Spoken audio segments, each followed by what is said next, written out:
Olá, eu sou Daniela Janguier, estamos de volta com o terceiro episódio da websérie Fique Ligado, falando sobre criminologia no caso Mariana Ferrer.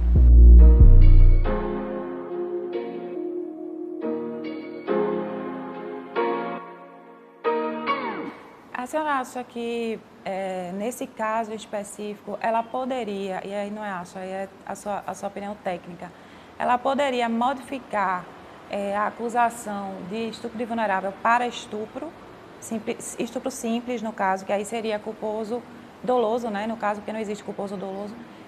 Se ela poderia, no curso do processo, ela poderia modificar o pedido, modificar a acusação, ou isso não seria possível?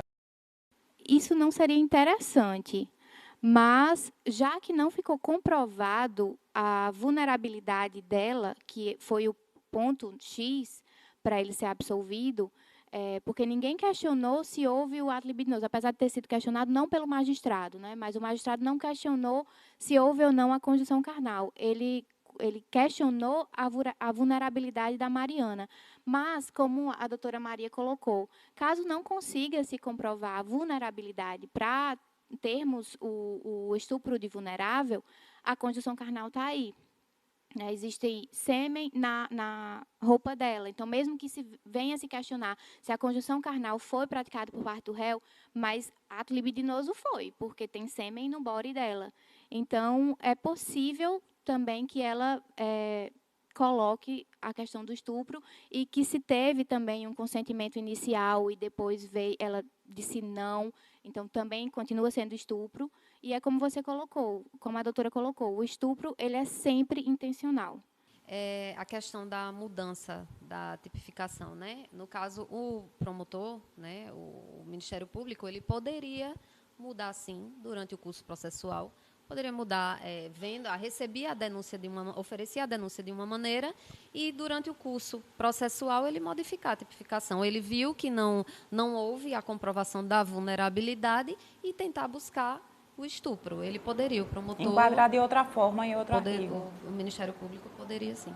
Sim, o Ministério Público poderia, só que o Ministério Público, o que ele fez? Ele se prendeu à questão da vulnerabilidade. E pediu absolvição. Exatamente, ele trouxe a questão de que não houve o dolo, e aí entrou em toda a questão de erro de tipo, de faltar elementar do tipo penal, e aí pediu absolvição. Certo. Mais alguma consideração, doutora? Alguma consideração mais, doutora? Sim, eu vou fazer uma consideração que é um jabá. O nosso livro, Direito Brasileiro, que é organizado até por a doutora Nivânia. Nesse livro eu trago o tema que a gente debateu, né? Esse livro, eu escrevi esse artigo, acho que foi no começo do ano, não lembro. Mas eu falo sobre a palavra da vítima e a síndrome da mulher de Potifar. A criminologia ela estuda a síndrome da mulher de Potifar e também as falsas memórias. Nesse caso de Mariana, o que a gente não foi elucidado a questão se houve a síndrome da mulher de Potifar ou se houve uma falsa memória. Deixa eu só interromper. Né? Que síndrome é essa? Vou lhe explicar. A síndrome da mulher de Potifar, por exemplo, pode ser o caso de Neymar, que é quando uma mulher com o sentimento de rejeição, ela usa um caso como esse como vingança.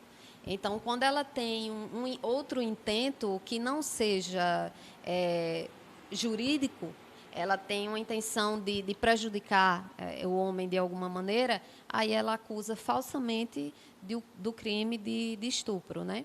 E a falsa memória, ela não tem intenção. Ela tem flashes, porque bebeu algumas lembranças que pode até ter acontecido com o caso de Mariana. Eu acredito piamente que pode ter ocorrido aí um caso que a criminologia estuda de falsa memória. Então, eu acho que houve alguns flashes e aí precisaria de um tratamento mais processual ter dado a ela, né? Ter dado essa credibilidade a ela enquanto vítima, porque não houve, né? A palavra dela, ela não teve tanta importância nesse caso. Então, era isso que inclusive, eu falo sobre isso nesse livro, que é o que tem que ser feito. No caso de crimes sexuais, quando não houver, a palavra da vítima ela não estiver em harmonia com os demais elementos probatórios do processo, tem que dar uma visibilidade maior à palavra daquela mulher. Por que ela estaria fazendo aquilo? Ela já conhece aquele suposto acusado né? Se não conhece, então qual teria a razão de mentir? Né? Então, isso tem que ser estudado, teria que ser visto, e tudo dentro do processo. E com relação à falsa memória, quem poderia avaliar essa questão da falsa memória era um perito psicólogo, porque se sabe que as falsas memórias fazem com que, posteriormente, a vítima crie imagens de um suposto crime. Não estou dizendo que isso aconteceu com a Mariana, mas como ela pode ter tido falsas memórias, o ideal seria um perito criminal, que um perito criminal tivesse acompanhado o caso. Além disso, além de dar credibilidade à palavra da vítima, ficou nítido que também é preciso ter um acolhimento à vítima. A sociedade fez esse acolhimento no caso Mariana, mas existem milhares de outros casos que nem a sociedade e nem o judiciário fazem esse acolhimento. Então, além de dar credibilidade, é preciso esse acolhimento. Porque eu, como mulher, observando tudo que aconteceu nesse caso, se me acontecesse... se eu sofresse o crime de estupro, será que eu denunciaria? Ou será que eu ficaria pensando, nossa, vai acontecer tudo isso aí comigo também? E, além disso, é preferível que esse exame de corpo de delito no corpo da vítima e também o acolhimento na delegacia ele seja feito por uma mulher.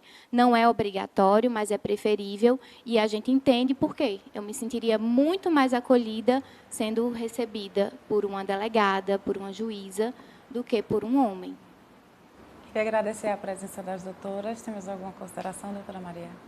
Vou fazer só uma consideração final do termo que me chamou a atenção do início e que, coincidentemente ou não, nós fizemos isso. Nós fizemos uma análise. A doutora Daniela abriu a websérie, onde nós falaríamos sobre vitimologia. Né? E o que nós fizemos aqui foi um estudo sobre a vitimologia. Né? Nós analisamos a participação da vítima, a colaboração dela para o crime, como foi. Nós fizemos uma análise sobre o estado da vulnerabilidade da vítima também e qual foi a colaboração que ela deu para que o delito ocorresse. Então, em resumo, a nossa conversa aqui, nós fizemos um estudo sobre a vitimologia.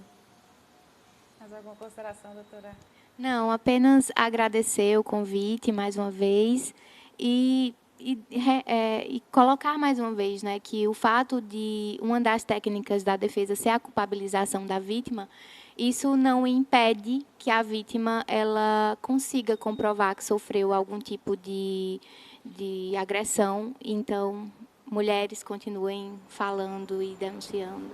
Então, é isso. Obrigada. Antes de encerrar, a doutora Maria fazer o jabá do livro dela, para a gente poder encerrar o programa. Ele foi publicado pela editora Vecchio. Por favor, doutora Nivane, eu lhe encarrego, você que é organizadora dessa obra. Eu só escrevi um artigo sobre esse tema, que foi a palavra da vítima, onde eu trago a questão da síndrome da mulher de Potifar. Obrigada, doutora Maria. Bem, o Direito Brasileiro e suas multidisciplinaridades é um compêndio jurídico. Esse é o 2º volume. E é um compêndio escrito por vários autores, tem artigos de várias áreas. A doutora Maria falou da síndrome da mulher de Potifar, mas existem vários outros temas no livro. Então, quem se interessar pode entrar na página da editora Vecchio, lá tem um link na bio, e vocês vão conseguir adquirir. E quem adquirir, espero que faça uma boa leitura. Agradecendo a vocês pela presença e pela audiência, queremos contar com vocês nas próximas webséries. O próximo programa será direcionado sobre o caso Joana Maranhão. Acompanhe as redes sociais do Grupo C Educacional, que vão estar disponíveis logo em breve. Aguardo vocês.